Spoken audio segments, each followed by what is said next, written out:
Hello, everyone, and welcome to the next session for From Nothing, Irolahne's story. Now, last time you just signed up for the Merryguards, so today we are going to fast forward a little bit to you going to bed in your room. I'd like you to make a wisdom saving throw, please.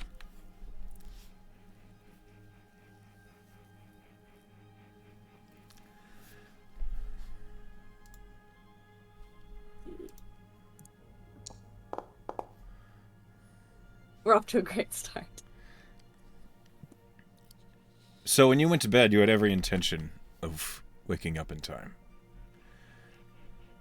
You had every intention of waking up when the suns rose to arrive, perhaps for breakfast at 6 in the morning, or even to get to your class at 7.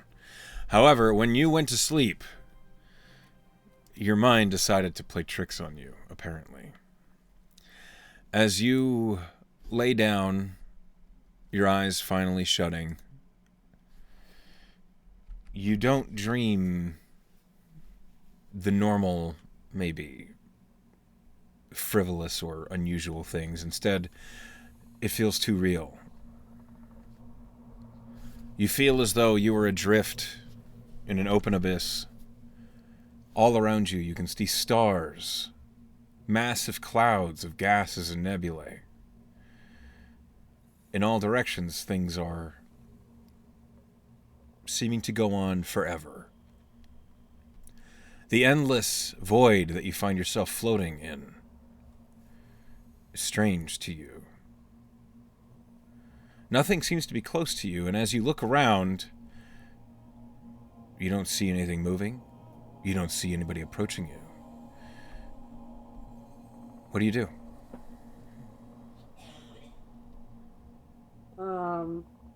What form is she in right now? You're in dragon form. Okay. She's gonna try and fly. She's gonna try and move around.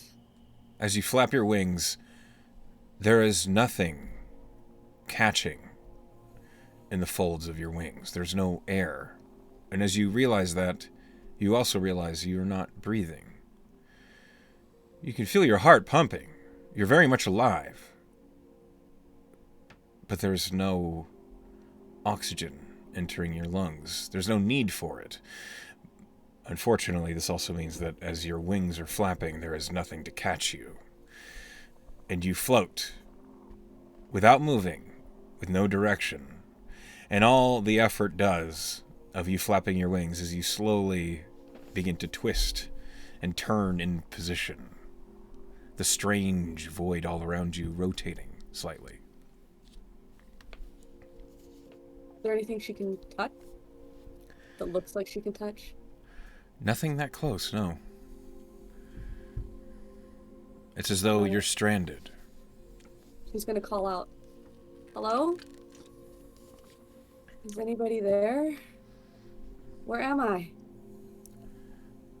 As your voice calls out into the void, nothing is even close enough for it to echo off of.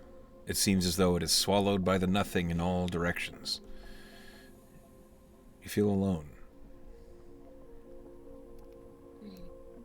It's weird. She's gonna keep trying to push on. I mean, she can't. She's just not quite sure what to do. Roll me a D100, please. Okay.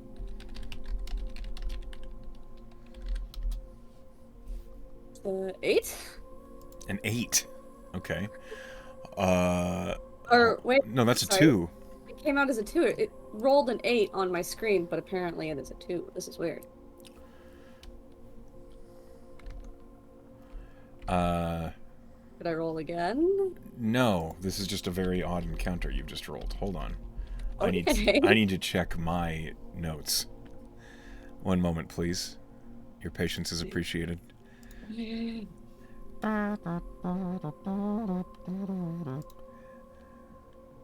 Already off to an amazing start. Oh, yes. This is very interesting. Okay. Roll me a perception check, please. Okay.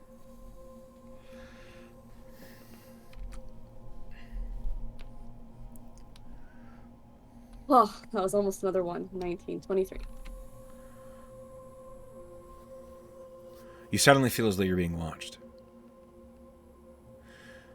And as you're looking around, you look down, and just past your feet in the distance, you see a pair of eyes looking at you. They don't look dangerous, if eyes could convey a sense of friendliness. They look massive,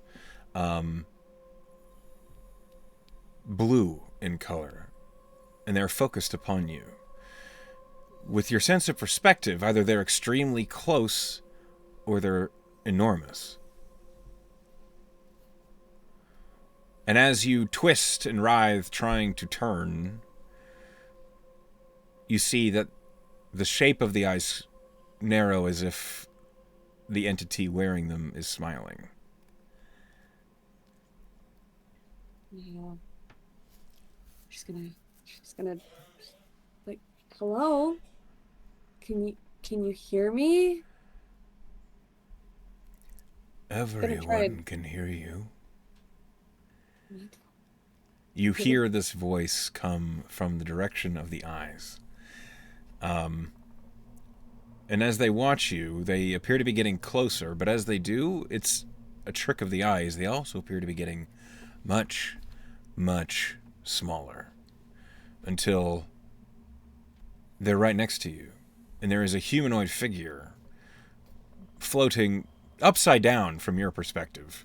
You see that they are wearing a long single piece of tapestry or fabric that is brown and gray and black, but in kind of a washed out color, as if it's old fabric, a very old garment. And you see that their hands, which are gnarled and aged, are wrapped with red cord, and held between them is what looks like an old crook, an old shepherd's crook. The entity doesn't really have a face that you can define. It's as if it's in shadow, even though you're looking directly at it. But you do still see those friendly, watching blue eyes. And it says, "You certainly are lost, aren't you?" I am. Where am I? Who are you? So many questions. But you know the answers. They're buried in there somewhere. And he reaches forward as you are upside down, looking down at him, and he taps your forehead with the shepherd's crook. Ah! You begin to drift in the opposite direction until he vanishes from view as you are rotating. And then he comes back into view, and you see his feet this time first, as you are slowly on your spinning axis. And he says, "You even know how to move here. You just don't remember." He's really gonna try to like wings and try and gain balance. It's not working. Ugh. Absolutely Nightmare. nothing seems to be working. No idea what you're talking about. I can't even stand upright. Who says that you stand here? Does he appear to be standing? From what I can He looks discern? like it, yeah. You're standing. On what? That's precisely the question. You see he suddenly kneels down, and then he picks up a small coin, as if it was on the road in front of him. But he's not standing on anything, and he holds it up and looks at it, and he says, "Why don't you keep this?" And he flicks it towards you. And as it rings with the flick, you hear that of this metal vibrating sound as it flies towards you. And it bounces off of your chest. And the instant it does, you awaken.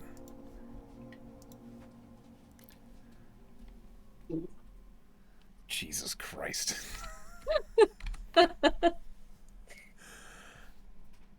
You awaken, and there is sunlight coming in through the frosted windows of your bedroom.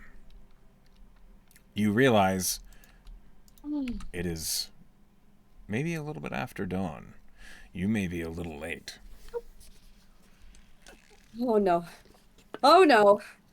She falls out of bed. As you Blanket do, crumbling with her.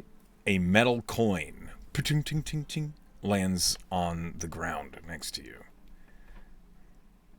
Oh, oh, what the? She grabs it. What does it look like? Doesn't look like a silver piece, which you're familiar with after having been trained on coinage.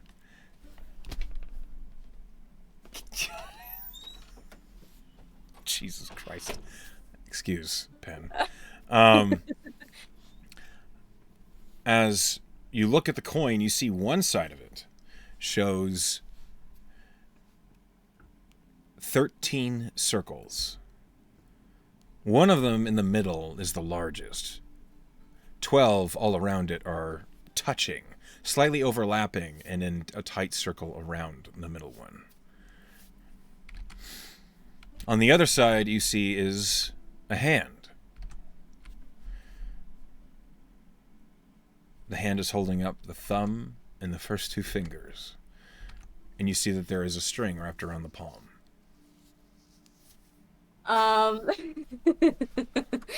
uh,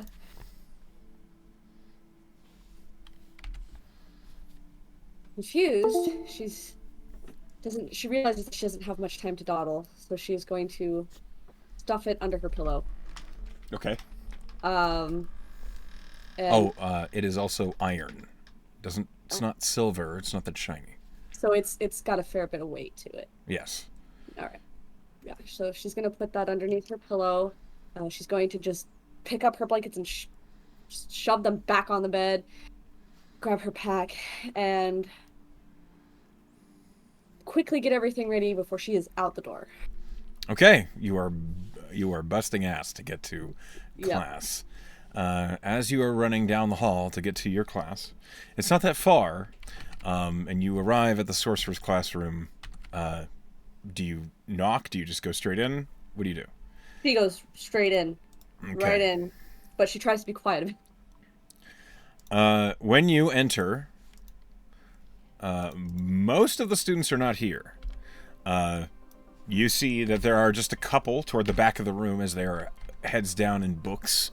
And you see Amilla Dorn is at her desk, and she looks up at you and she says, "A pleasure that you'd finally join us. I was worried that you might have turned tail and run." No, not at all. I just, I overslept. Roll me an insight check.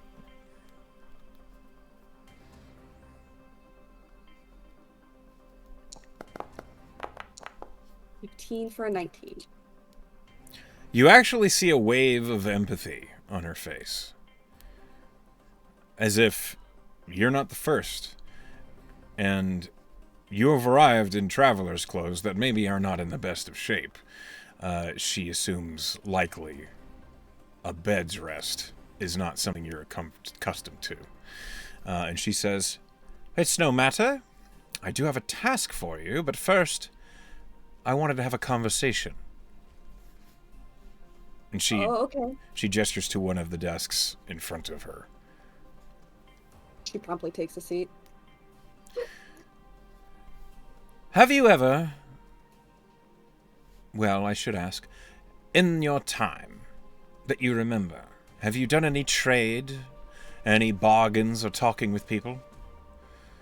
Trying to get something out of them that you need in exchange for something that they want? And I think it's quite the opposite, actually. How do you mean? Shit. My travels here to Farum were... You had me a bit tied up. So, but let's just, for the sake, say no. No, I haven't. Well, One of the duties of a sorcerer, particularly on a contracting team for the Mirror Guard, is discussing, conversing, and haggling. We, as sorcerers, are particularly, well, I train you to be good at dealing with people in ways that does not get us in trouble. Does that make sense? I'd like to think so, yes. Right. Your task today will be go down to the Griffin's bag and acquire a simple spell component. It is not a spell that is particularly unique. It is Chromatic Orb. I don't know if you can cast it or not. It is generally the sort of thing that those prominent invocation in the bloodline can cast. What does matter is that you acquire this diamond, which is worth 50 gold pieces. However, I'm only going to give you 30 gold pieces to acquire it. So I'm going to have to convince them to give it to me for less? Correct. You're going to have to either haggle them down through persuasion, flattery, intimidation. I recommend against intimidation. We do want to maintain a good relationship with this individual. The man you'll be speaking to is a tabaxi, goes by the name of Glass. He is familiar with the Merigard Academy, of course. He's even hired us for free agencies and the like. This task you are performing for me is just simply a practice. Now, can you maybe describe to me situations where you would try to intimidate someone? I don't know, I've never really had to.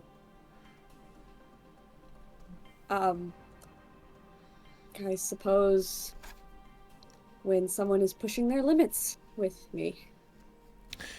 Why is intimidation the right route in that case? When you can't get your point across, it's better to use whatever brawn you have, I suppose. Well, while you do have a point, intimidation is a tactic that I recommend you reserve for when all other options short of force is successful. We can get by with compromises using our words far further than we can with threats of violence or consequences. The problem is once you've intimidated someone, they will never forget it. If you persuade, if you flatter, compliment, make promises, they'll never forget those either, but they do not put a detriment toward their opinion of us. Makes sense to me, yeah. I wouldn't feel too kindly towards someone who tried to intimidate me. So I think I get that. I knew you would. You're a quick wit.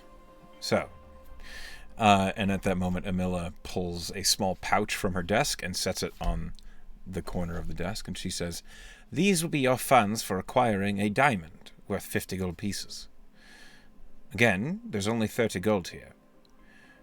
Do your best, acquire that diamond, and unfortunately, if Mr. Glass is in a reproachable mood, or if, say, your attempts at persuasion are unsuccessful, you may need to perform a favor for the man. Perhaps a task, perhaps a duty, perhaps something simple.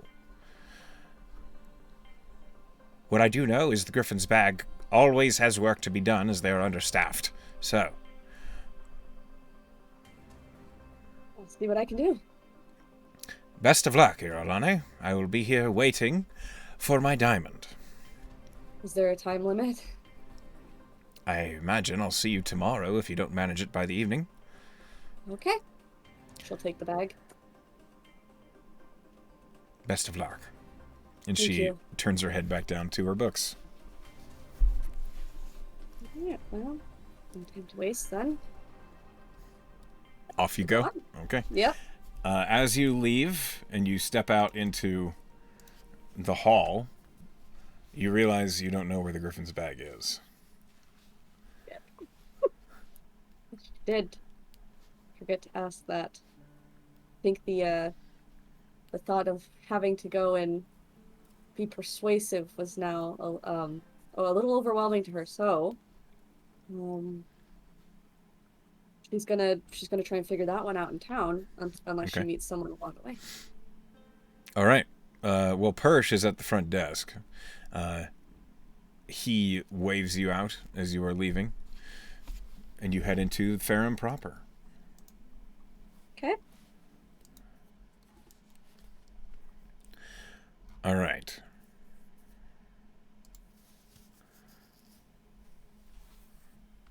It is about 8:30 in the morning. You did sleep in a little bit. As you stand out in the main street of Ferrum, heading toward the actual proper dividing road that leads down to the market, you see, as you always see every time you leave the Maryguard Academy. To your right, you see the Maryguard. Beyond that, you see the Physicary. And then you see all sorts of smaller businesses and vendors that lead down the main street. How do you handle this?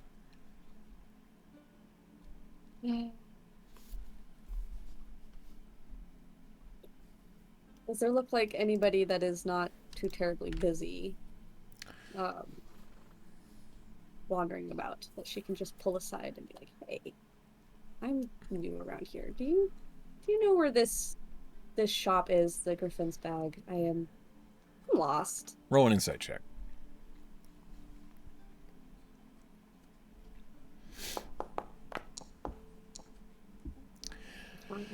With a 5, everyone seems to be, you're almost overwhelmed by the amount of people that are milling about and going through their business. You do see that there is a town guard near the entrance to the Maryguard Academy who is eating a sandwich. He's going to interrupt his sandwich. Hmm? Um, Hello, I miss. need advice. Yes. Right. And he just swallows the bite of sandwich and kind of tucks it. He's like holding his arms cross-out with the sandwich like right here, and he says, "How can I help you?" Sorry for interrupting your breakfast. Um, I'm looking for a store called the Griffin's Bag. Do you know in which direction I can find that? You know where the market is? Yes. If you go by the market, take a left, go past the docks, you'll see it on your left. You can't miss it. Thank you. No problem. And he Go. resumes eating sandwich. Okay. You have gotten some vague directions toward the Griffin's Bag. And as you make your way toward the market, I need you to roll me a d8. Okay. 6. Okay. I need you to roll me a d100. 24. 24. Hold on. Let's see what happens to you. Around you. As you're walking down the street, you are suddenly stopped as you feel a hand touch your arm. Not forcefully, but when you turn and look, there's a little girl looking up at you, and she says, "Would you like to buy a flower? They're just a copper apiece." And you see that she's got an arm with a basket hanging from it, and it is full of all sorts of colorful flowers. Roll me a nature check.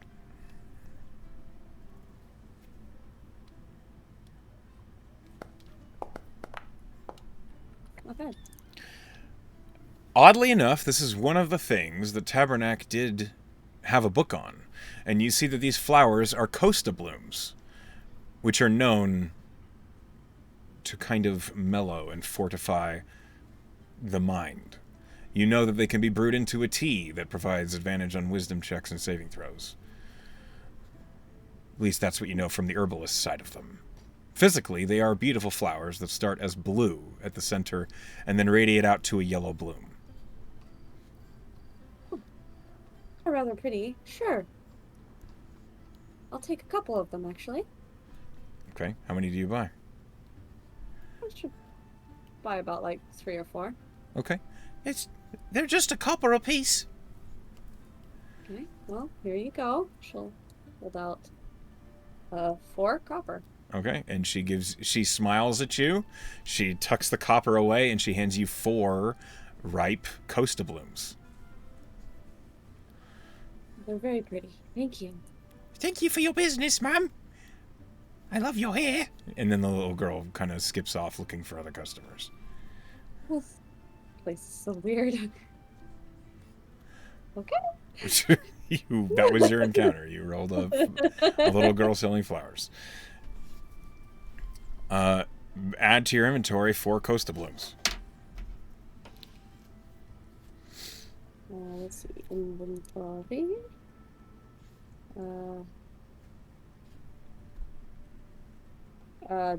Shoot. I have 5 gold now. So a gold is 100 copper. So Okay. if you split up one of those golds into 9 silver and 6 copper, you'll be even. Not 90 silver. Okay. Alrighty. How do you spell the flower's name? COSTA BLOOM. Alright. Alrighty.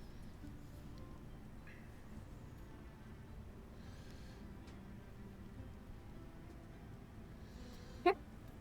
All right. So that was your random encounter that you rolled. You bought some flowers. As you continue on down through the market, out of curiosity, are you holding the flowers in your hand or have you put them away? Yeah, she'll be holding one of them. She'll probably have tucked one behind her, one of her fins. Okay. I will say that they're pretty big blooms. Each one's about this big, so it's like a pretty significant ornament on the side of your head. But it is pretty. And as you make your way through the market, your unusual appearance, and accompanied with the flower on the side of your head, you notice with your passive perception, people are kind of glancing over at you. Not judgmentally, but you are turning heads. Oh. She notices this, right? Yeah, I notice Yeah, you this? notice this, yes. Okay. Well, that's gonna make her a little nervous. She's gonna quicken her step a little bit.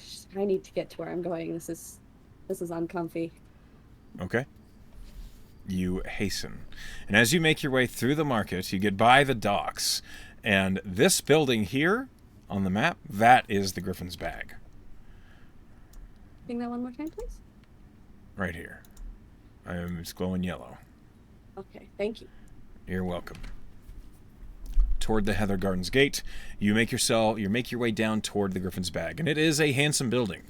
It is entirely made of wood.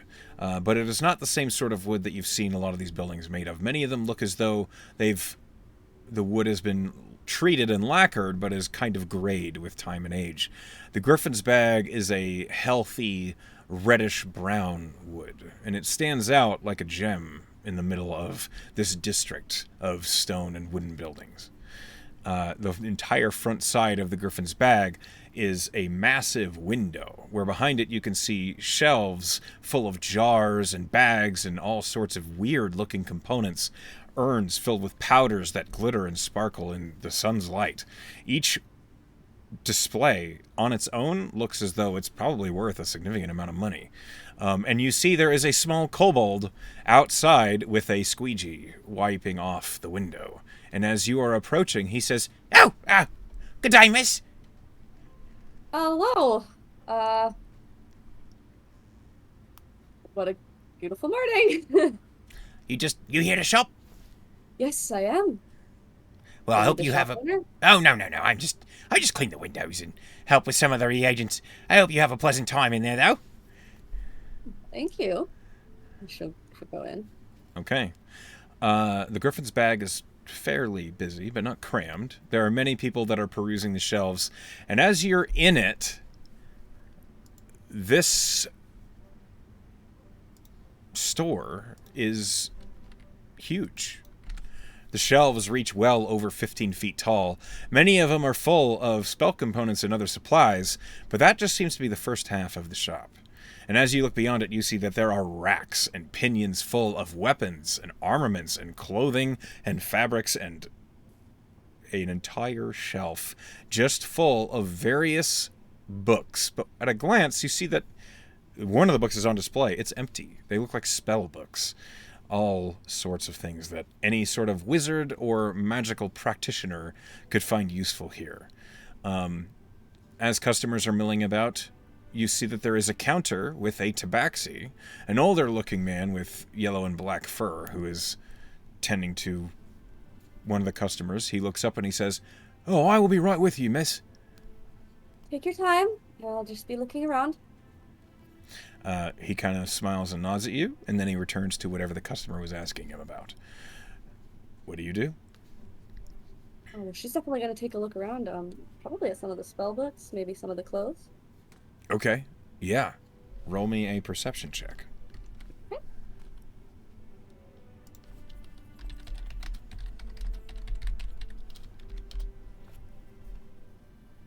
5 for 9. 9. Okay, hold on.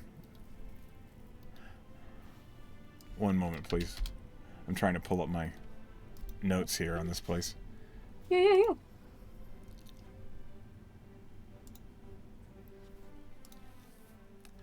Okay. There's a few things that stand out to you. You are proficient in Arcana, correct? Let me. Yeah, +4 for 14 base. Yeah. Well, all that matters is that there's a little check that says you're proficient in it. Yes, I am. Okay. So, there are all sorts. The first, you find yourself looking at a wall of scrolls. And each scroll has like an example scroll set up in front of it. And then an entire rack of the same scroll behind it. And you can see that there are scrolls of heroism, of magical weapon, of wind wall, of force resistance, of... You see that there's one scroll worth a lot of gold. Well over 50,000. It's a scroll of teleportation.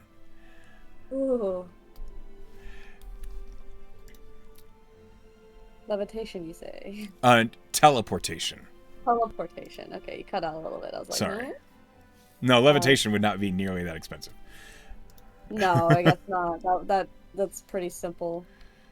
Teleportation. Well, that's way out of my budget, even for a normal day.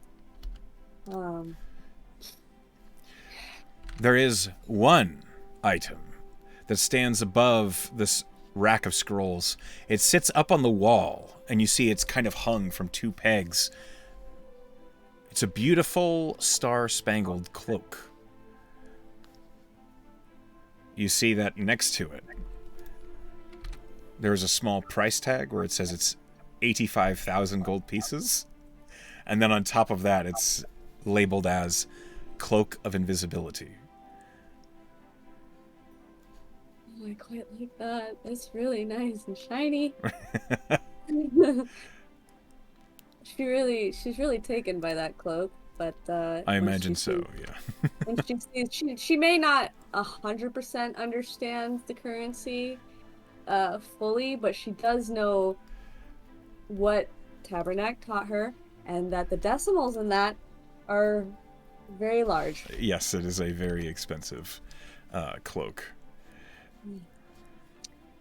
Perhaps a later date. Does the shop owner look less busy?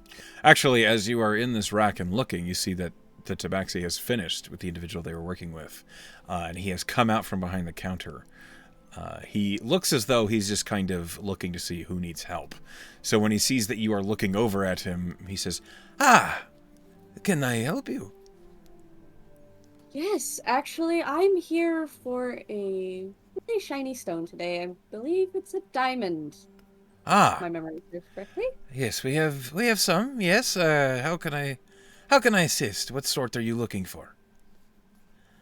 Shit. Out of character shit. Did she tell me? It was Like- you're looking for a diamond for the spell Chromatic Orb, which is right. about 50 gold pieces worth.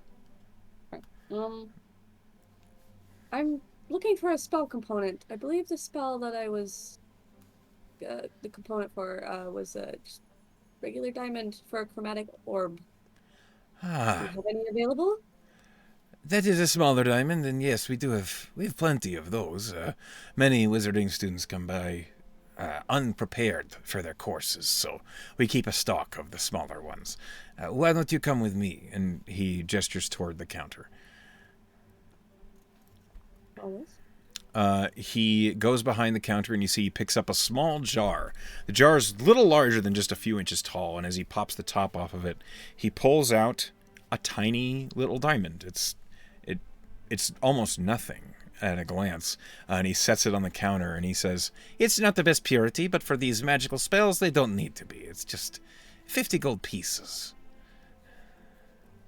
Oh, well, that's actually a little out of what I can afford. Oh, I was wondering, since you say yourself it's not the best quality, if we could maybe drop that down a couple of pieces? Maybe a little bit more? well, roll me a persuasion check. No, no, please don't be a 1. Yeah, that is a dirty 20. A 20. Eh, for you, you seem a customer I might be able to see again in the future. I'd be willing to take 10 gold off, make it 40. How much did she give me? She gave me 30. 30? Yes. Okay. You know, I'd like to maybe 10 more off, and if you have any jobs, I could do some jobs for you. You see, he kind of looks at you and he says, "You are new in town, yes?" Is it that obvious? A little. It's not a big deal. I can see you're a new student at the Merigard. You wear the raiment. My business, I do require I make at least profit a little bit. For I understand. 30 gold pieces, I am losing money, so you'd need to do something worth my time. What skills do you have? Well, I think it might be a little obvious. I'm a sorcerer. Nothing is obvious. I judge no one. I mean, you knew I was new. Mm-hmm. That's I not guess a judgment, that's just an I guess observation. yeah, it's a fair assessment.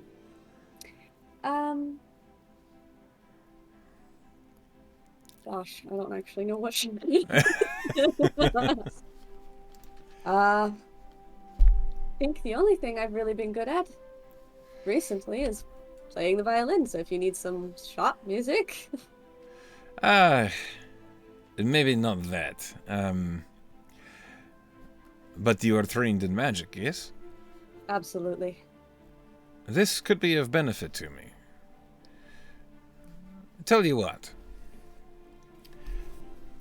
I have a friend. Well, I have an acquaintance. He is a friend of my new employee. You may have noticed him outside, little kobold fellow. Yes, he was very sweet. Yes. Well, he made a practice before I hired him of experimenting with some of my components that were in the garbage, as it were. And, most of them were accounted for. However, there was a small pouch of banasite that I'd like to have back, and it is not... He doesn't have it. He said that he left it with his acquaintance back in the Rain Road. If you could maybe find me this pouch of banasite, I'll let you have the diamond for free. I didn't think it was going to be that easy, but yes, I can give that a whirl. It may not be easy. Do you have any suspicions about something? Well, I that know it might- was a kobold. What does she know about kobolds? Roll a history check. Okay.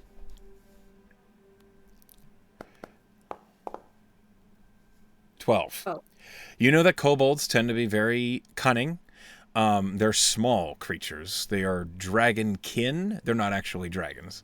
They're they're similar to dragonborn. They can be mischievous. Uh-oh. what? Okay, I got you. They can be mischievous. They enjoy setting traps, and they can be extremely powerful sorcerers. Oh, okay. Well, I can do what I can. I suppose I should talk to your associate outside. He'll know more. That may be a good idea. Around here, we call him Little Fellow. I don't actually remember his real name. But just call him Little. He responds well to it. Okay. Should I leave my name with you so you remember or I no? think I'll remember your face. But I would like to know your name just for prosperity's sake. I am Irolahne. Irolahne, it is a pleasure to meet you. I am Glass. Pleasure's all mine. Best of luck. I hope to see you soon. Mm-hmm. She will go outside and look for little fellow. The kobold is still cleaning the window. You see he's kind of taking a break, and he has sat down on the sill, the brick sill at the base of this wooden window, and he is chewing on something. And when you appear, he says, "Oh, hello there. How did it go in there?" I think it went rather well. However, I have some questions for you. For me? Yes, it seems Glass wants me to find a item that you seem to have given away. Oh. I talked to him about this yesterday. Okay, look. Yes, I know what he's talking about. It's a spell component that's worth more gold than I thought it was when I took it, and he won't let it go. And I said I'd work it off, because really, Gretch could use it, honestly. Gretch, is that the person you gave it to? You see the kobold, like, face kind of pales a little, and he says, well, yes. Look, it's not... and you see he's, like, struggling with the situation. I don't know how much this component was, but I imagine he wants it back pretty bad. Is there anything else we can get Gretch as an exchange? Unfortunately, I kind of need what Glass is offering. Look, all Gretch told me was that he needed it for... he's doing an experiment, okay? And I don't know the whole story. He made me promise not to tell anyone, but Glass knew, so I couldn't lie to my boss.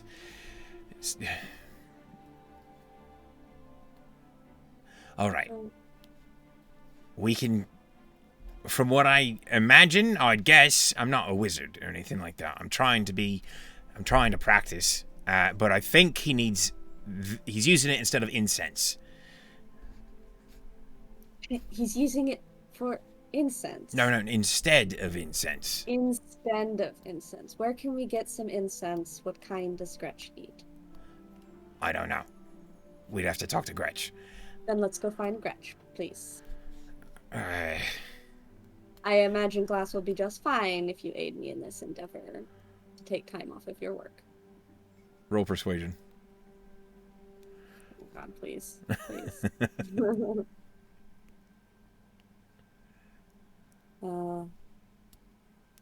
It's lagging. Give me a second. Take your time. I rolled it, but I'm afraid to roll it again in case it rolls a second time. Yeah, it's gonna roll a second time. It's being weird. It's okay. There. Come on back. Normal. There it is. It's a 10. Okay, you rolled a 10. It's not great. Gretch... Not Gretch, I'm sorry. Little looks up at you and he says, Let me go talk to Glass real quick and see if he's okay with that. Okay. And you watch as the kobold hops off the sill and goes in the front door. There is a brief pause, and you can see through the window, up toward the counter, the little kobold looking up and talking to the tabaxi who's behind the counter. It doesn't take a genius to see that tabaxi basically goes, "Yes, go, it's fine." Little comes back outside and says, "All right, yeah, we're good." All right, lead the way. Okay. Have you ever been to up the Rain Road? No, I'm so new here. I hardly found this place. Oh. Well, it's... Okay. It's the logging district, really. Lots of us like to live around there because we don't get bothered during the night. Because they don't work at night.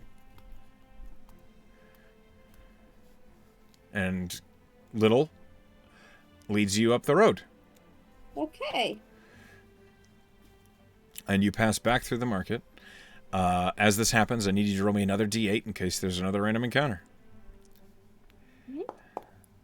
That's a 7. Roll me d100. 100 for an 82. An 82. Okay, hold on.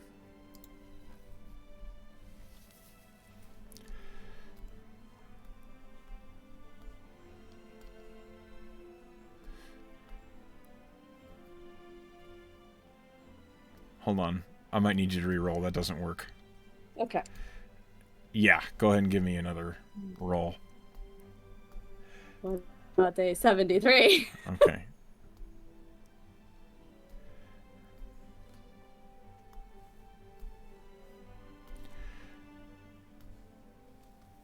As you pass through the market,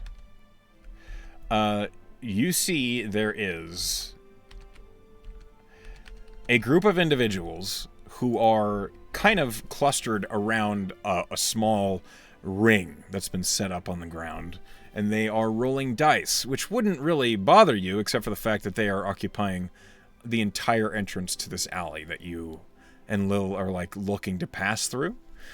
As they are playing dice, suddenly things get very heated, as one of them just throws down the dice they were holding, and he says, "Your dice are loaded. Let me see those, you bloody cheater." And the one across from him says, "Hey, I don't know what you're talking about. This has all just been a crazy stroke of luck." And as he says that, the other individual snaps his dice up and rolls them. And he says, "Look at that! It's the same every time!" And he throws a punch. And you are right in front of a brawl that just begins.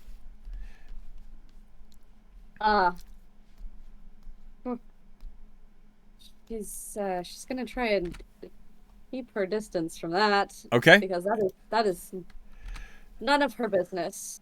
Okay. Plus, The brawl is escalating quickly. And so I need you to make a dexterity saving throw. Oh boy.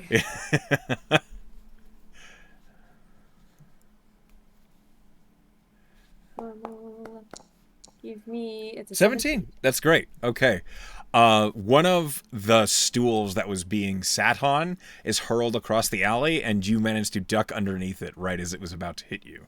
And Little looks up and says, "We should get out of here," as he's darting between the people. Yeah, I am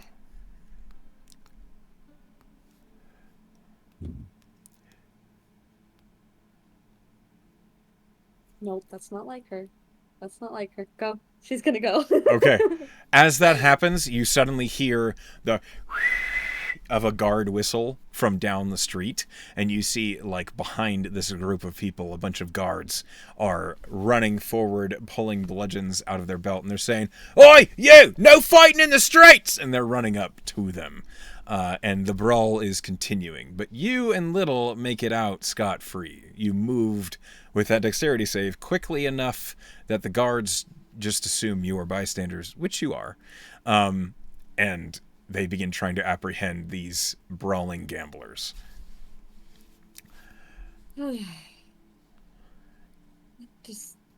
That was close. Never a quiet moment here in Farum. It doesn't seem that way, no. It's better than where I used to be. And he kind of marches along. What did it used to be? Well, I'm from Talca. I don't know that place. He looks up at you and he says, "You don't know Talca? The city of gods?" You don't know it. Uh, uh, I'm afraid not. What's it like? Must be Well, grand if it's the city of gods. well, the part that you see as you're just visiting is grand for sure. But when you live there, it's, not so much. And he's kind of marching along. Now that you've gotten Hmm. away from the brawl, Little looks up at you and he says, "I can't believe. Look, every temple to every god is there. Not every god is super nice. You know that, right?" Uh, well, I mean, I don't know many gods. Well, you're born under a rock. You would think. No, I suffer from amnesia, actually. Oh. Oh, I'm sorry to hear that. Well, okay. Not all gods are super nice. And there are temples to the not nice ones there as well. And sometimes the not nice ones need people, not for very long. Does that make sense? Not at all, actually. Okay. Sometimes, particularly people of my race, kobolds, are grabbed up to be used as holy sacrifices. I've known a few friends that were killed at the hands of those evil gods. That's terrible. Yeah, it is. But because I'm just a kobold, no one ever takes our problems seriously. What would happen if someone were to stop that? I imagine they'd have to find their sacrifices elsewhere. I'd like it if they'd just stop doing the sacrifices, but they're always talking about it's their holy word and in Velisco's name, all that bullshit. Who's Velisco? Oh, the worst. He's an evil god. He's really just... His followers, they say that he's all about farming and preserving agriculture so we have enough to eat. I imagine it's an exchange, then. Your lives for plentiful bounties. Yeah, you could... That's what they said, too. It was a lot of... It doesn't feel that exchange. It doesn't feel that equal, I should say, considering I've lost so many friends to just these arsehole cultists. Definitely doesn't seem fair. Well, that's why we live here now. Not a Temple of Velisco in sight. Well, good. I don't think I intend on meeting this Velisco anytime soon. Me neither. And he kind of nods with a huff. And you find yourself in the logging district. And it is completely different from the rest of Farum.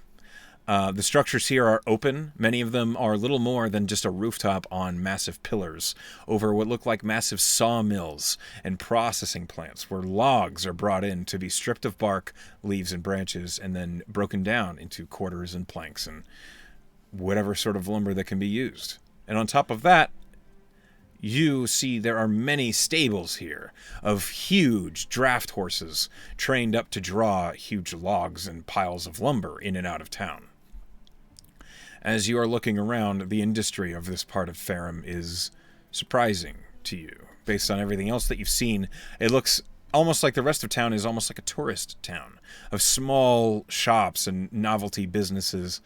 And suddenly this industrial side is... It's almost like you're somewhere completely else. You see that as you are marching through these streets, Little seems undisturbed by the sudden change in the scenery as he takes a right turn behind one of these sawmills, and he goes to what looks like an old temple. The temple itself looks like it is closed. It has not been occupied for a long time. But you see he starts going down some steps into a basement of the structure. And as he does, he looks up at you and he says, "Wait just 1 minute. I'll see if I can find Gretch." Okay. I'll be here. He disappears into the basement, and you are stuck waiting. She's gonna stay where she is, but she's gonna look around, see if Sure. anything interesting goes on. Roll me a perception check. Oops, this isn't what I wanted.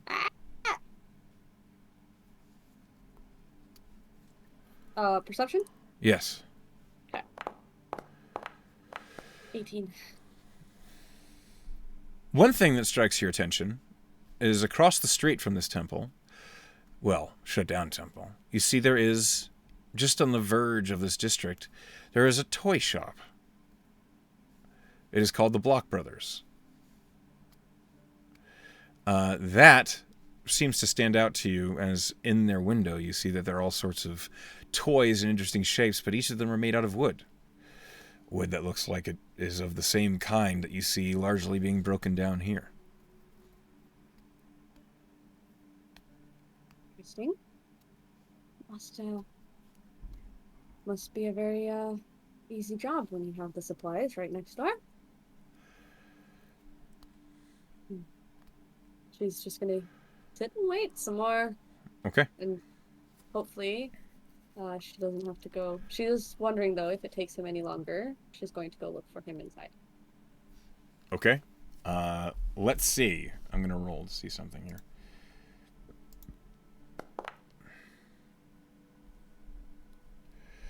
Okay. It takes about another minute. So if you'd grow that impatient, you totally can. But after a minute, Little would appear at the base of the stairs. And as he does, you'd see there's another kobold following him. An older one. And this one has wings. Small wings, but they are wings nonetheless. And also, you don't know that much about kobolds, but this one looks much older than Little. And Little says, Gretch, this is, I'm sorry, did you say your name? My name is Irolahne. Irolahne. And the older kobold says, It's a pleasure to meet you, Irolahne. Pleasure to meet you too, Gretch. I'm sorry this is how we have to meet. It's fine. And you see that Gretch is a female kobold, and she's kind of shielding her eyes from the sun's light. You know kobolds don't like daylight very much. Would you like to stand somewhere a little less in the way of the light? That would be nice. Yes. Considerate of you. Okay, well, we can go back into the temple if you want. They nod, and you all kind of march your way up to the, not the actual interior of the temple as the door is closed off, but there is like a awning, basically a stone covering that you can sit underneath. And Gretch says, So you're here to talk to me about the banner site that I've acquired? Yes, unfortunately it wasn't Little Fellow's to give, and I've been tasked to get it back. If it is still within your possession, of course. I still have it, but I need something in return. I still have to perform the ceremony. Well, I can do my best to make the appropriate substitute for you.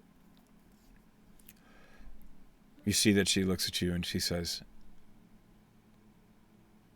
You do look the magic sort, don't you? Quite so.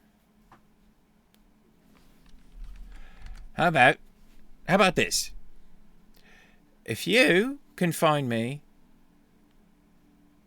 enough dodo weed to make my incense, I'll give you the banner site. Out of character. Enough what? Dodo weed. Okay. Well, I can do my best. Where is that normally found? By the ocean side. She describes it to you. It's kind of the spindly plant that likes to grow in wet climate. Not in sand, but oftentimes alongside watery coasts or the edges of rivers and streams. Dodo weed's pretty common.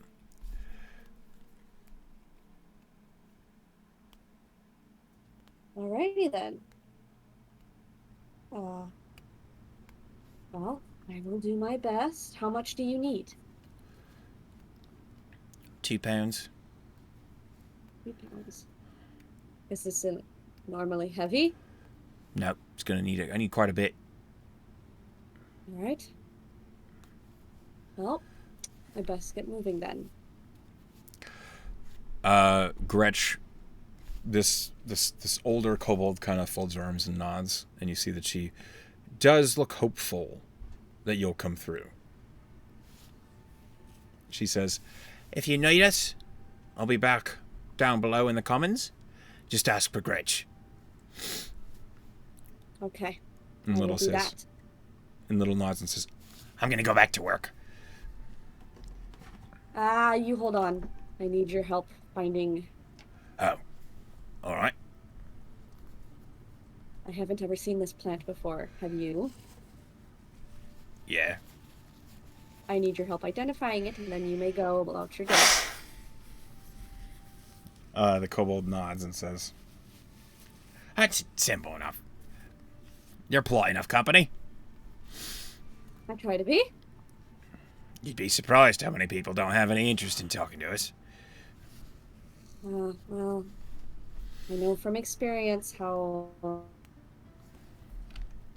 judgmental the human book. All right. So as you wait for him to lead the way, Gretch goes back down the stairs, and he heads out of the gate of the Rain Road, which isn't far from here. And as you're walking, as soon as you emerge from the gates where there are guards lining it, you see there are all sorts of smaller buildings out here. They're basically just stables. You see various different stables. Some of them look like they're horses that are bred to draw carriages, whereas other horses look as though they are just meant to be ridden themselves. And as you're out here, people are kind of glancing over at you and your unusual appearance, but no one is saying anything.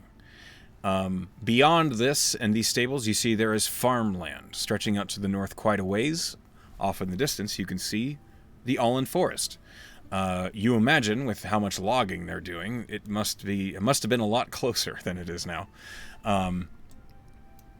But to your west, to your left, which is where Little begins to walk, is the ocean. And as he's walking that way, he says, "Be careful. Wolf spiders are pretty common out here." That's a wolf spider. It's a giant brown spider. They'll jump you if they get the chance. Oh, that's lovely. Okay. It could be worse. You could have not known about it. I suppose so. Yes, thank you for giving me the heads up. He grins at you and gives like a little kobold salute as you're walking down toward the water. Have a good day. Try not to get in any more trouble, little fellow. He says, "Well, I mean, if a spider jumps you while I'm there, I'll still help you." I thought you were gonna go back to washing windows. Well, I have to show you what the plant looks like, don't I? Oh, that's true. That's right. I'm sorry. I'm so distracted by how everybody seems to be staring. He looks up at you and he says, "I think you look nice." Do you get stared at all the time? I'm a kobold. All the time.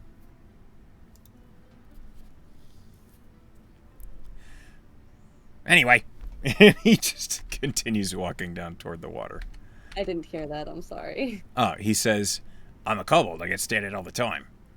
Anyway, let's see what we can find." And he begins leading the way toward the water.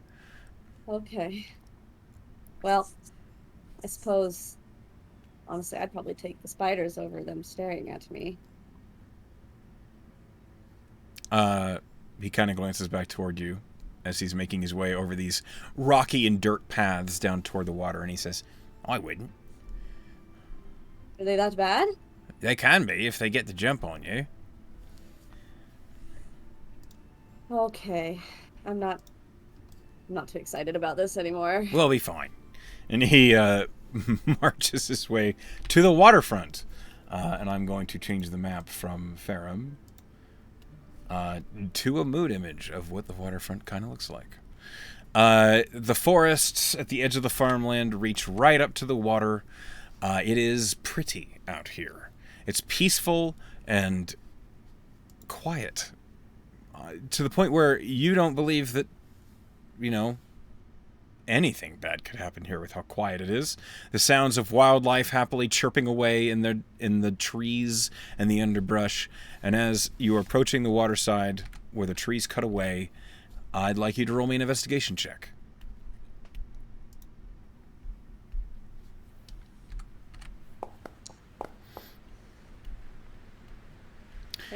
Okay. There's lots of vegetation here. There's all sorts of plants and flowers and brush.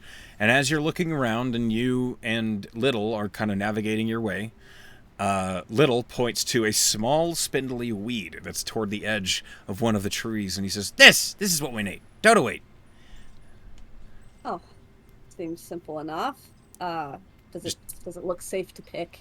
It's not thorny. And you see that it looks like you could just reach down and pull it straight out of the dirt. And he says, you just get it right by the root and pull up the whole thing. Okay, well, 2 pounds of this stuff. No dirt. No dirt? You want to try and get all the dirt off it. Okay, well, I wouldn't want that much dirt on me either. She's gonna do that. She's gonna pick as much as she can. Okay, roll me a sleight of hand check. Basically just a dexterity check. A 14. This is simple enough to harvest when it's fresh like this. And with a 14, you do get a good handful of dodo weed that looks undamaged. And as you kind of tap the dirt off of it and you have a handful of it, it doesn't weigh very much. And you realize that 2 pounds is a significant quantity. Okay. How much has she gathered so far? About 4 ounces. 4 ounces. Oof. All and right. you need 32 ounces. She's gonna shake the dirt off of the roots, try and get that all off. Yep, you do. And she's gonna place when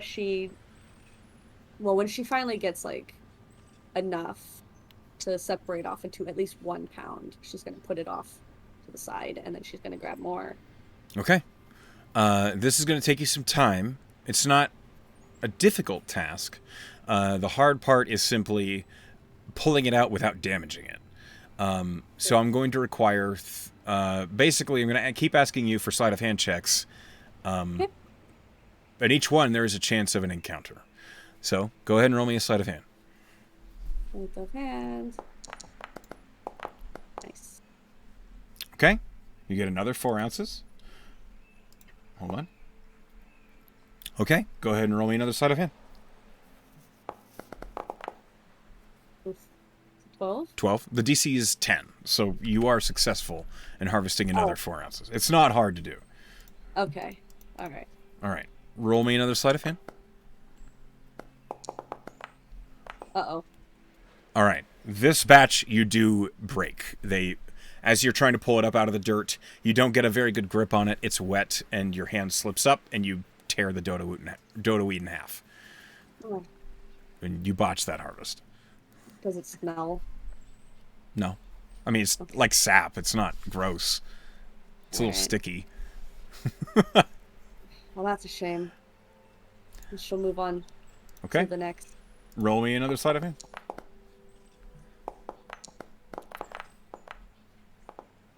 Okay. You are now at 12 ounces of dodo weed successfully harvested. Are you really going to go through this without rolling a single? Okay. Go again. Give me a sleight of hand.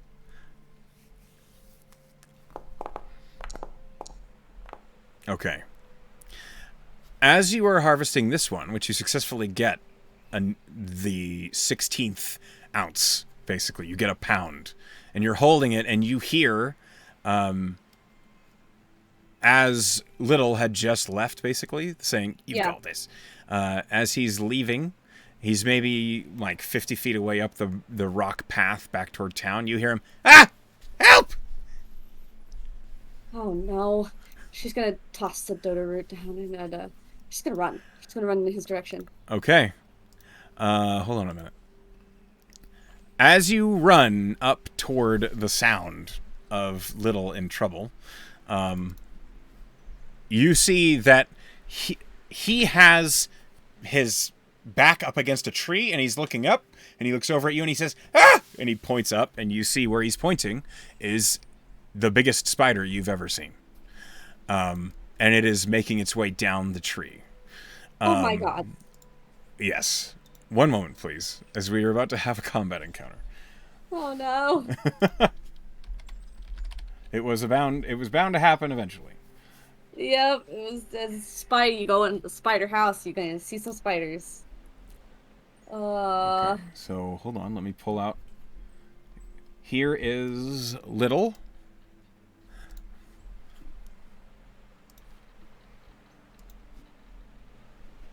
Here is a giant spider.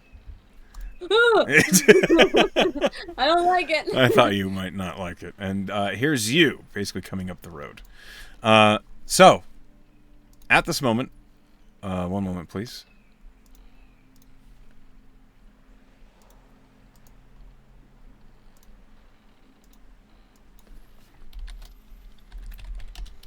Sorry.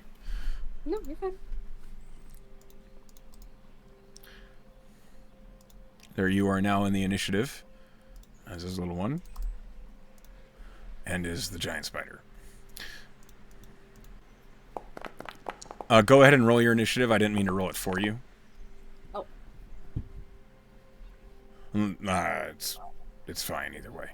And then... It's not rolling. It will in a moment. Just give it a second.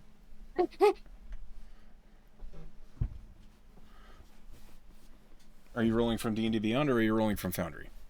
Foundry, because you wanted me to do this all in Foundry. Right. So when you click initiative, it doesn't roll for you? Nope. It's fine. 11's fine. Okay. I guess we'll stick with that. I love when things don't do what they're supposed to do. That's fine. It's fine.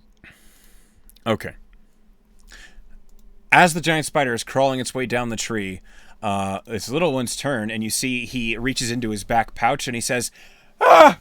And he twirls a sling up and around out of his pocket, and he hurls a stone up toward the spider. And he makes a sling attack. And you said they were big. I didn't think they were that big. They're as big as they get! And he will hit. Thank goodness. Oh, that's quite loud. Hold on. There we go. Okay, and the sling will slap the spider for a bit of damage. You watch as this sling bullet, flies up toward the spider and right off the face, and as it hisses and snarls as it climbs down the tree. But that is Little One's turn, and now it is your turn. Are you so sure? Well, I mean, if it wasn't after you before, it is now. Oh my god. Little One just shakes his head. He has no idea. How close is it? From you, it's about 50 feet. 50 feet, okay. She's gonna fling a firebolt at it. Okay, roll me a spell attack.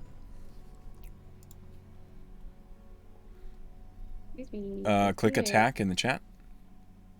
Ah, right. Got that. 17? Yeah, that hits. Damage?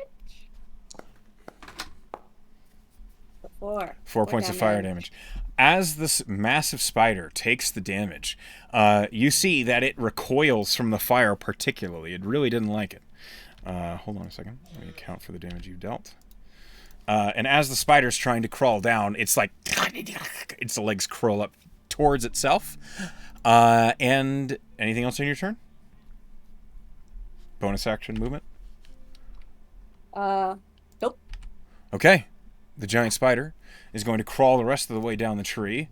And you see, as it gets on the ground, it's going to look between the kobold and you. And I'm going to roll to see if it's going for little one or if it's going for you.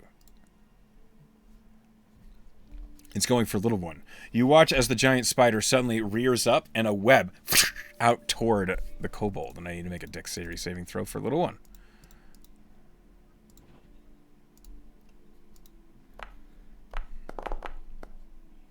As little one is pressed up to the tree and he's just slung the bullet, a web like right onto him, and he's now stuck to the tree. And he's like, ah! He can't move. He is restrained. And the spider then surges forward up to the kobold. And that's the spider's turn. It's now little one's turn. He is going to... now he's in melee with this giant spider. He is restrained. He's going to draw a short sword with his offhand, struggling with the web, and he's going to make an attack at disadvantage. And he's going to say, "This is awful!" as he stabs up into the spider. I'm going to make an attack at disadvantage for little one.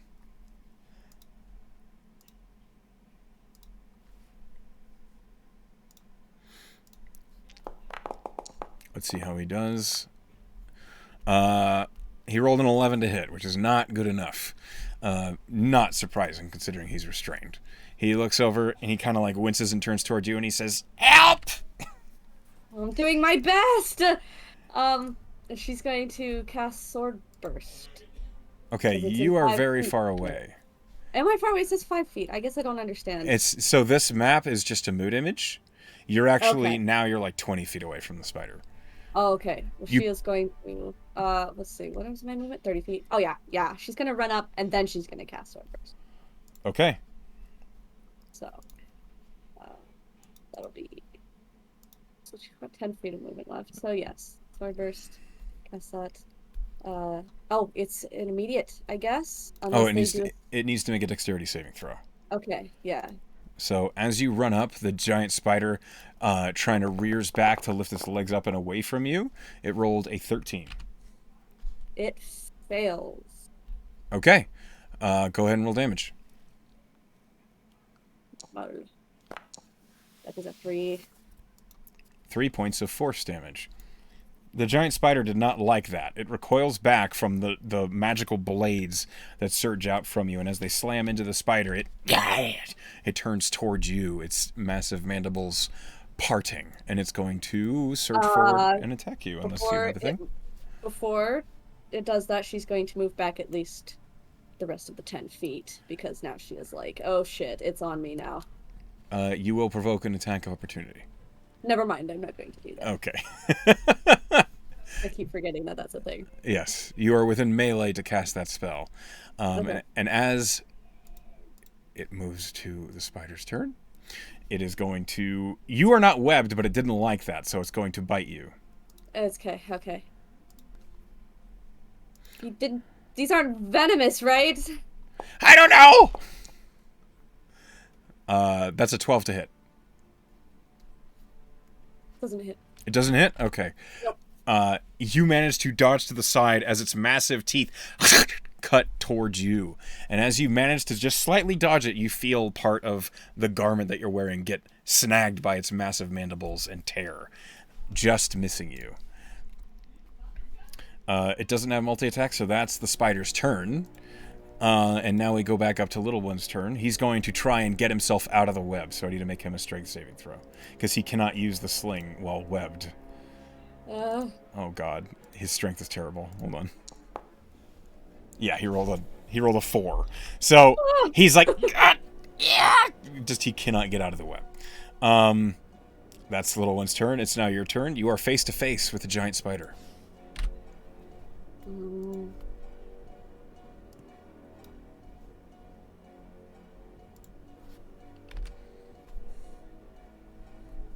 Okay.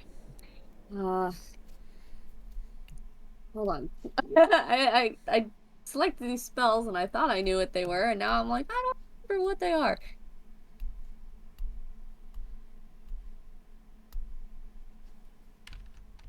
Okay. You are free to ask me questions.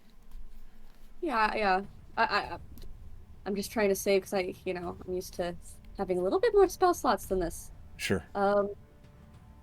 She's gonna firebolt it again. This time, perhaps a little more panicked because it is now facing her. Sure. Go ahead and roll your spell attack. Normal. Does a 8. An 18 does hit. However, you are within melee with it, so you are at disadvantage. So you have to roll again.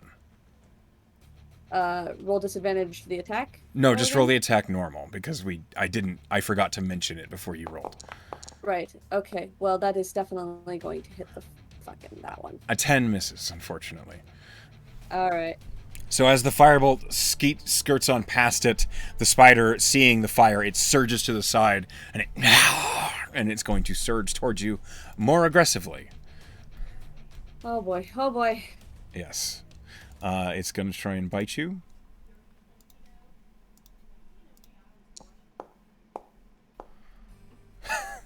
It rolls a natural 1 for 6. So as the spider surges towards you, its attempts to dodge the firebolt have set it off balance in the wet marshland of this wetlands that you're in. And one of the legs drops too far, and the spider's mandibles surge towards you, and they drop into the dirt in front of you as you are scrabbling back away from it. And as that happens, you hear Little One say, "Yeah, that's right!" Just excited at the fact that it has completely eaten shit. And that's its turn. That's his turn. That's it. It gets one attack. It's now Little One's turn. He is going to... he's still in melee with the spider, so he, seeing that he's not going to get out of the web anytime soon, is going to try to stab the spider again. Because that's what he's got. It is at disadvantage because he's restrained. A 14 will hit. So he manages to wrench his arm free enough to surge forward and stab into the back of the spider, which immediately recoils back with a next to you. And he deals 5 points of damage. Nice. And as he does, he says, "I hate spiders!" And now it's your turn. As he's stuck to a tree. She's gonna sword burst it again. Okay. And hopefully it doesn't pass the dexterity roll. Let's see how its dex save goes.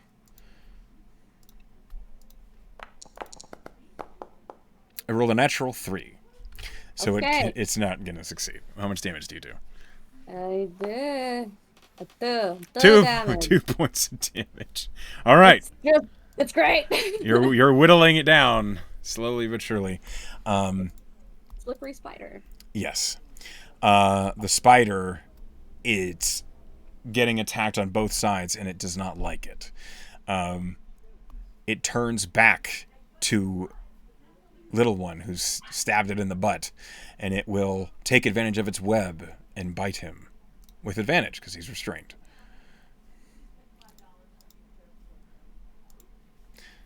Okay, hold on a second. Bite.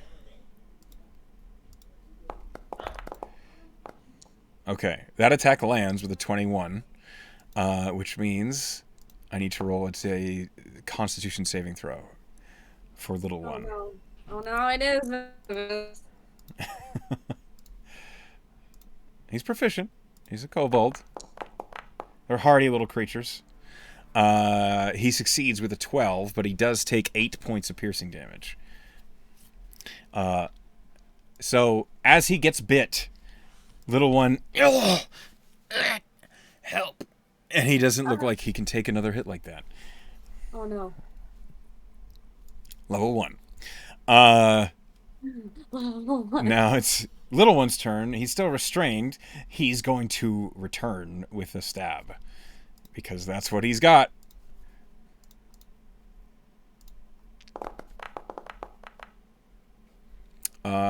He hits with another 14. He rolled it again. All right. And he deals 4 points of piercing damage. The spider, it is struggling now. It is nearly defeated. but it seems as though it is intent to try and take this kobold with it as a meal. It is your turn. All right. Little fellow. Oh, okay. Hang in there. And she's going to throw her hands out and cast Arms of Hadar. Okay. That is... And try to pull the spider down to the ground. Okay. I believe it must make a strength saving throw. Yes. What does this look like? For anyone that can see, it will look like big galaxy star strewn dragon claws that come up out of the ground and just grasp onto this spider. Okay. As these massive claws dig their talons into the giant spider, go ahead and roll damage. I rolled a 4. Normal. 6 points of necrotic damage. As the claws dig into this giant spider and yank it down, its legs giving way as it is brought down. How do you want to do this? It's gonna be like the arms are trying to pull it into a void that it hasn't even opened up, so it's just going to like smush the spider into the ground and Okay. make it all gross. Yes, the arms drag the spider down. It's trying to resist with what strength it can, but the injuries you've given it with the fire and the force and the stab wounds, the spider doesn't have it in it, and it is flattened on the ground, splatted like a giant bug crushed by a proverbial boot. And after that happens, you see little one stuck to the tree just thank you. Run over, and she's gonna take out one of her daggers, and she's gonna try and cut. It's simple enough. It doesn't take a check. When you're not in combat, you can free little one, and he is nursing the big bite wound in his chest, and he says, "Thank you." She's gonna take out the water skin in her backpack, and she's gonna try to wash the wound off. Are you okay? That hurt. Awful. That hurt a lot. Thank you. Where did you learn to do that? He points to the remnants of the arms of Hadar, which are vanishing into the earth. I'm learning new things every day. Okay. Well, you saved my ass, so thank you. No problem. Thank you for getting its attention, or else it probably would have been me on the dinner plate. Yeah, no problem. That was the plan all along, right? Right. All right, let me finish up here, and I'll accompany you back to town. We need to get you to a healer. Yeah, that'd be good. Ow. Oh. And he is like seated against the tree. Doesn't look like he wants to move. As you finish up, go ahead and roll me sleight of hand to resume collecting dodo weed. She is probably going to be gathering maybe a little bit faster than she should be, because she doesn't want to run into another spider. So if I have to roll disadvantage, I will. You destroy the first batch that you find. Okay. Next roll again. Sleight of hand. That is successful. You now have 1 pound and 4 ounces. You need 3 more successes. Okay. Yeah, she's going to get the whole stuff. That's not going to pass. No, it will not. Roll again. Okay. She's rushing way too much, and she's just botching everything she does. It's a good thing that dodo weed is pretty densely growing around here. Go ahead and roll again. That is successful. Hold on. Okay. That is... You now have another 8 ounces. You have 8 ounces in 1 pound. Go ahead and roll again. 2 more successes. Okay, I had to make sure I wasn't doing a stealth roll. There we go. Success again. You only need one more harvest.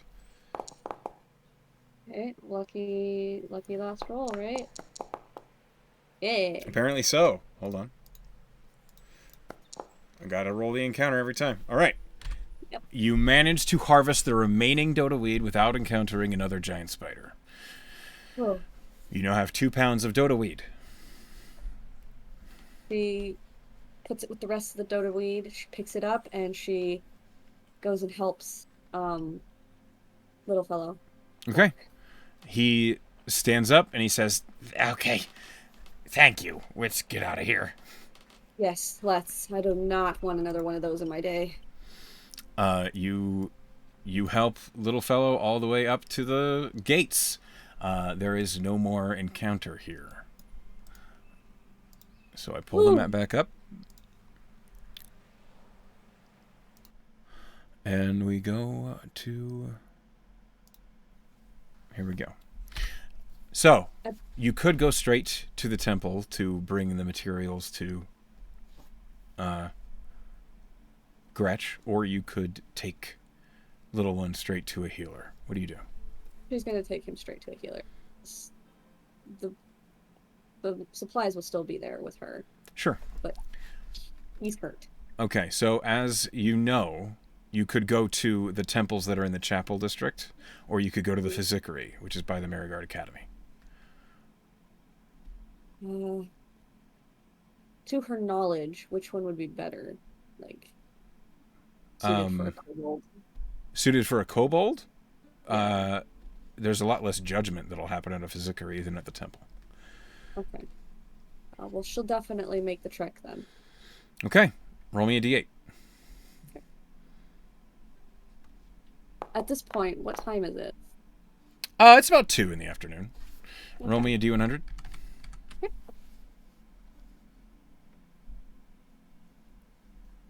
98. Jeez.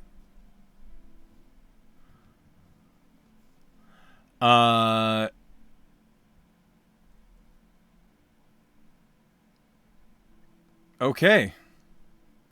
As you're walking, you see that outside the logging district, by the market, as you're making your way up toward the Physicary, and little one is kind of leaning on you. He's at 1 hit point, basically. You see that there is a residence, what looks like somebody's house, except that there are 5 young men standing in front of it. They look as though they're not... They look like they're on guard. You see 4 of them have a big, like, wooden maces, like clubs, basically. And then the one in the middle has a staff. They don't address you or seem to acknowledge you, but you notice this as you're walking. What does the building that they're in front of look like? A house. It looks like a 2-story house. It looks fairly well furnished and taken care of. Not a rich person's house, but maybe a merchant's or an artisan's. As she's passing, she's going to ask little one, "What's this place?" Do you know? The kobold looks up at the house and at the people in front of it, and he says, ow. I'd guess, maybe, like a temporary house, that sort of thing. Huh. She's gonna look to them. By chance, is there a healer in there? The one with the staff looks at you and says, "No." Okay. And then she just walks on. Okay.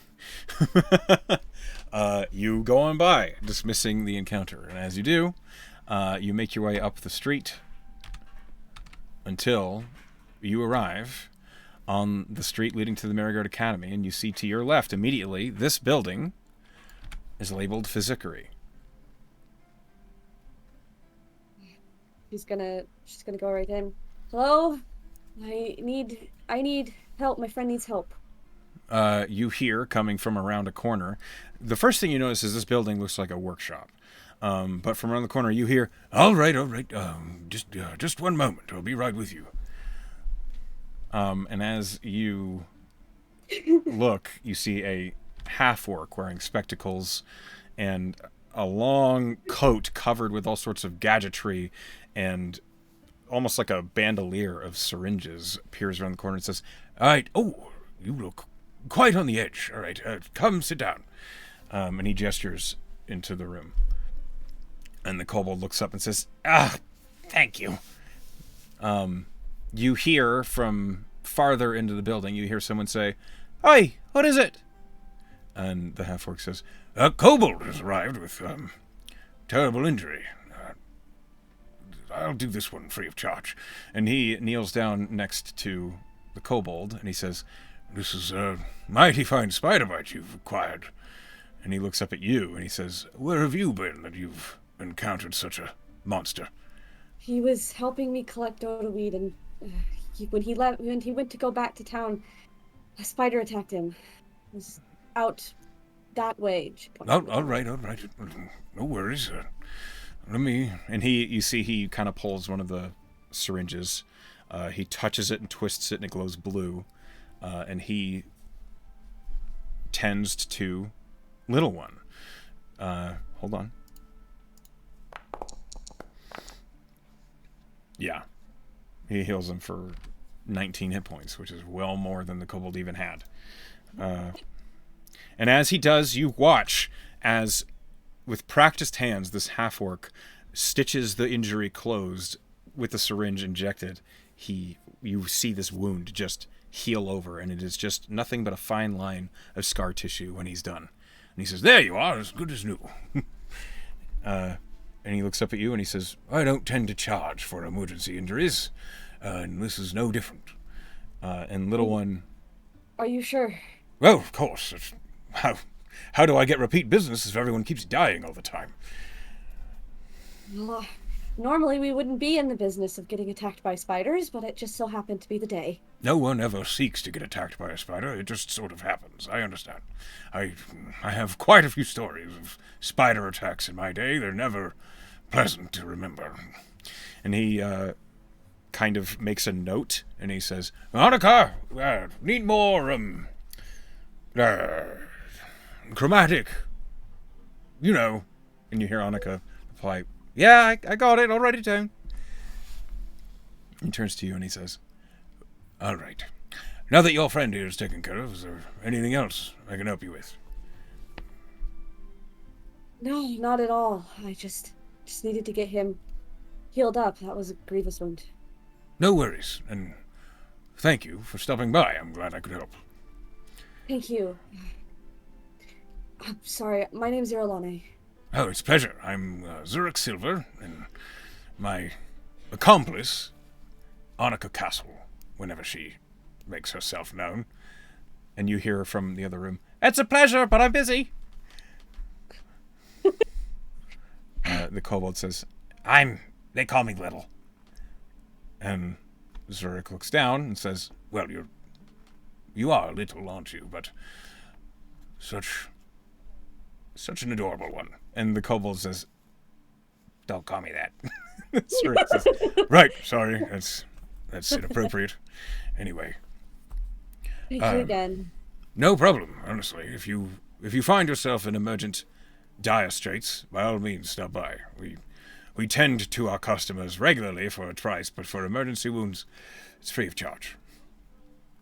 I'll remember this. I will. Thank you. "No worries." And she'll take her leave. The door rings with a bell as you emerge out in the main street, and little one next to you, and he says, "No questions asked, Stephen. That was nice. Okay." He does seem very nice. I suppose you should probably go tell Glass that you might need the rest of the day off. I would think it cruel to have you work anymore today. I mean, I feel fine, but absolutely, I could use a day off. I think I can find the temple from here. Then I'll see you around. See you around. Thank you again for accompanying me. That probably worse. Thanks for saving my life. Yeah, that was intense. I should have paid better attention to where I was going. I probably stepped on a web or something. Either way, thank you. And he begins making his way toward the griffin's bag. All right. she's gonna head back to Gretch. Okay. You find your way to the temple fast enough. It's not the sort of place that's hard to forget. That's easy to forget where you were. And as you do, you head down the steps and you feel cool air coming from an open archway. Looking down into it, you see a pair of kobolds that are on the inside. They look the closest to you could get to a kobold guard without actually being dangerous. They are just seated there and they look up at you, and the one on the right says, "Hello?" Hi, is Gretch here? Is she available? Are you, you're the one bringing back ingredients for her? Yeah, in exchange for the Vanacite. I don't know anything about that. She just said to expect you. She's wait Oh, here. I'll go get her. all right, she'll know. And that kobold hops up onto his feet, and you see him go down a long hallway.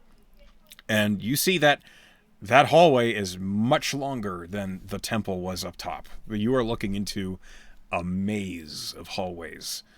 And it takes a minute until you see, coming from another corner, that same guard appears with Gretch in tow.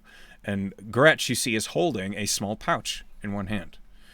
And as she's approaching, she says, "Well, you were quick, weren't you?" If you call that quick, we were stalled for a little bit. Probably would have gone faster. "Well, have you got it all?" Yes, I believe so. Here. She'll take it out of her bag. Does this seem to be enough? She looks down at the wrapping of dodo weed you've brought, and it's nice and fresh too, nice and clean. Yes, perfect, well done. And she takes it from you with almost like a snatching sensation, and then she holds out the bag to you. She'll take it. Do you look inside? Huh? Do you Yes. look inside? She does, but honestly, she wouldn't know what she's looking for. You absolutely do know what Banacite is. Tabernacle Oh, would have absolutely explained it to you. okay. You All right. see that in the pouch is a fine blue powder, which you recognize as Banacite. All right. Well, that seems to be a completed bargain. Thank you so much, Gretch. It's been a pleasure doing business. And she holds this big wrapping of dodo weed up against her chest, and she immediately turns around and goes back down the hall. Okay. And that's gonna be her cue to go, because Okay. this was she was hoping that she could get this done a little quicker, but Well, things happen. things happen.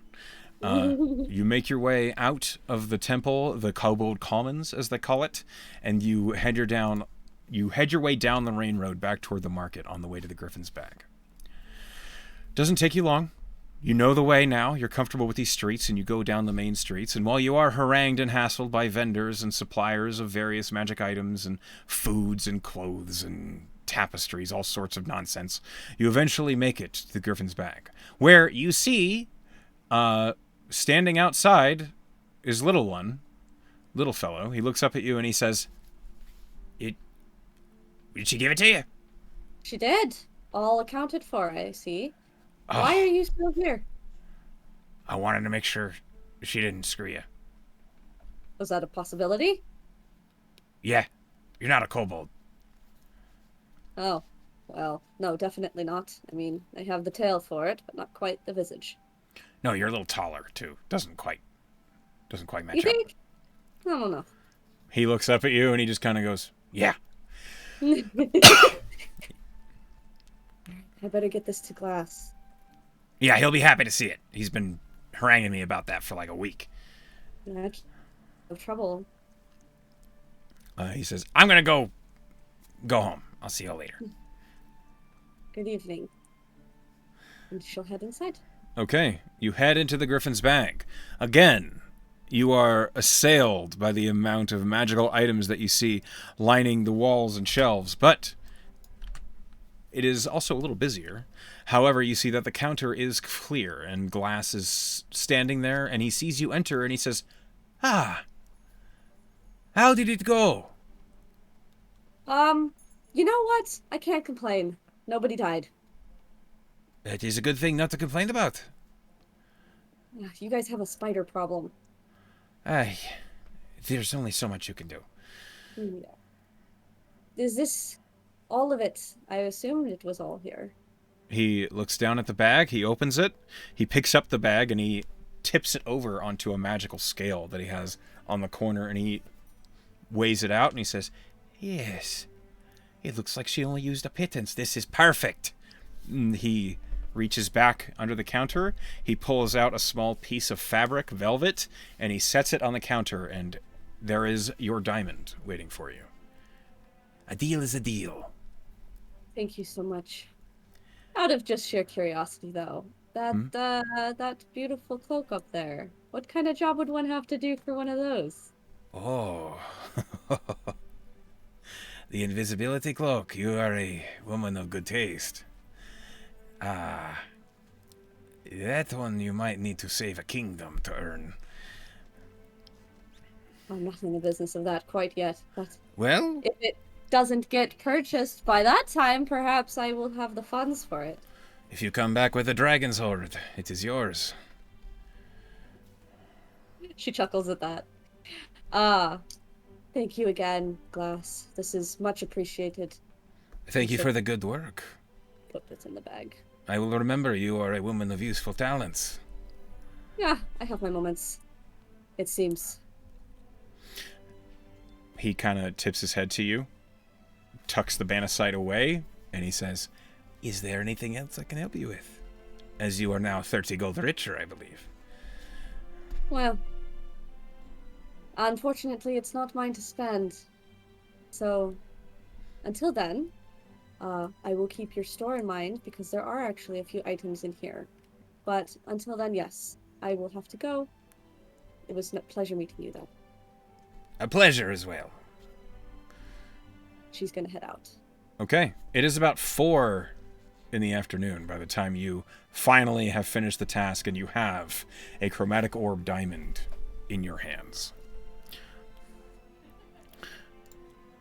She's gonna head back up to the academy, and with her mind set on getting the diamond to Amilla. Okay, roll me a d8. Okay. It. That's an 8. Roll me a d100.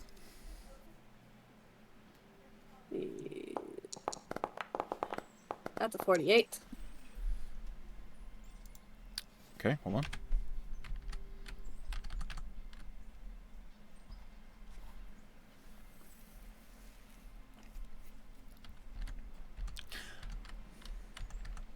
Roll me a d10. Oh. It's another 8.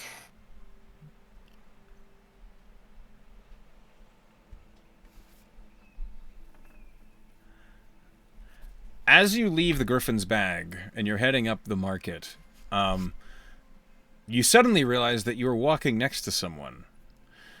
As you glance over, you see there is an enormous Goliath of a man walking next to you.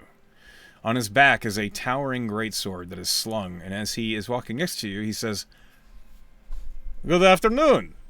I had to notice that you are a Merigard Academy student, and I had never met you before, so I needed to introduce myself," as this Goliath is looking down on you. I'm sorry. Hi.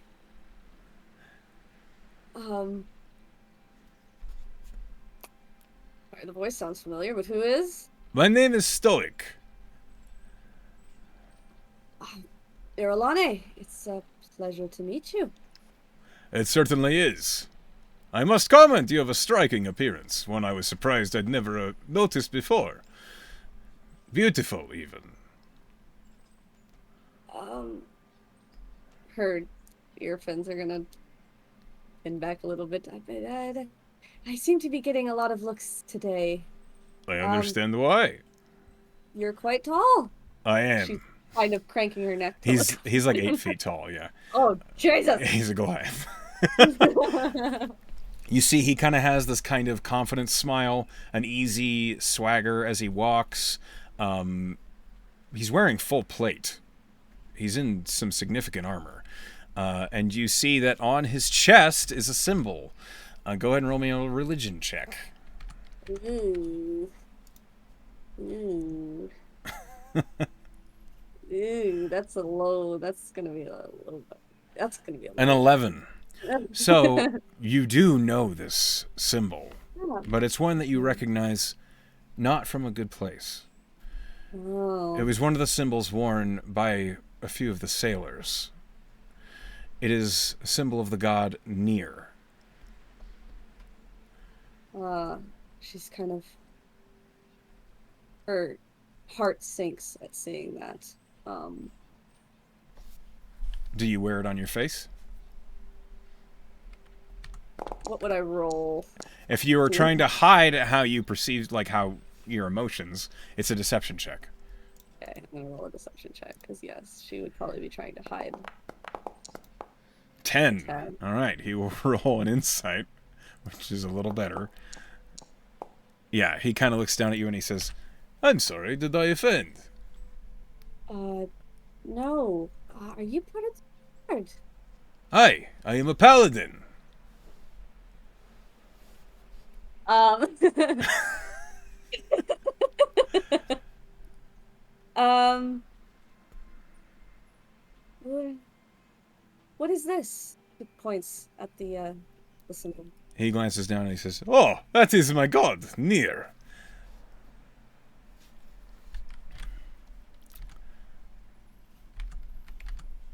That is my god Near, the master of storms. He's, free spirit, as you say. Uh, you're not in the habit of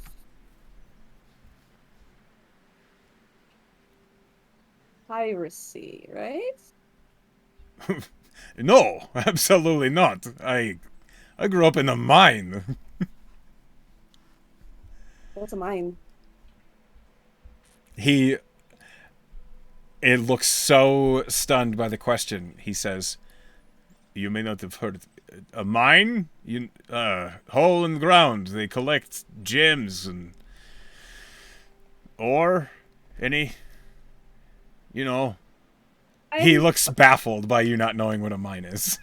I'm afraid I have a bit of a memory problem, and many things that I once knew are now lost. Oh, So, never been in one. Can't say I've ever seen one. okay. I apologize for assuming. I no, absolutely never been a pirate in my life. I've grew up underground almost, in a mountain. I'm from Fiji. Where's that?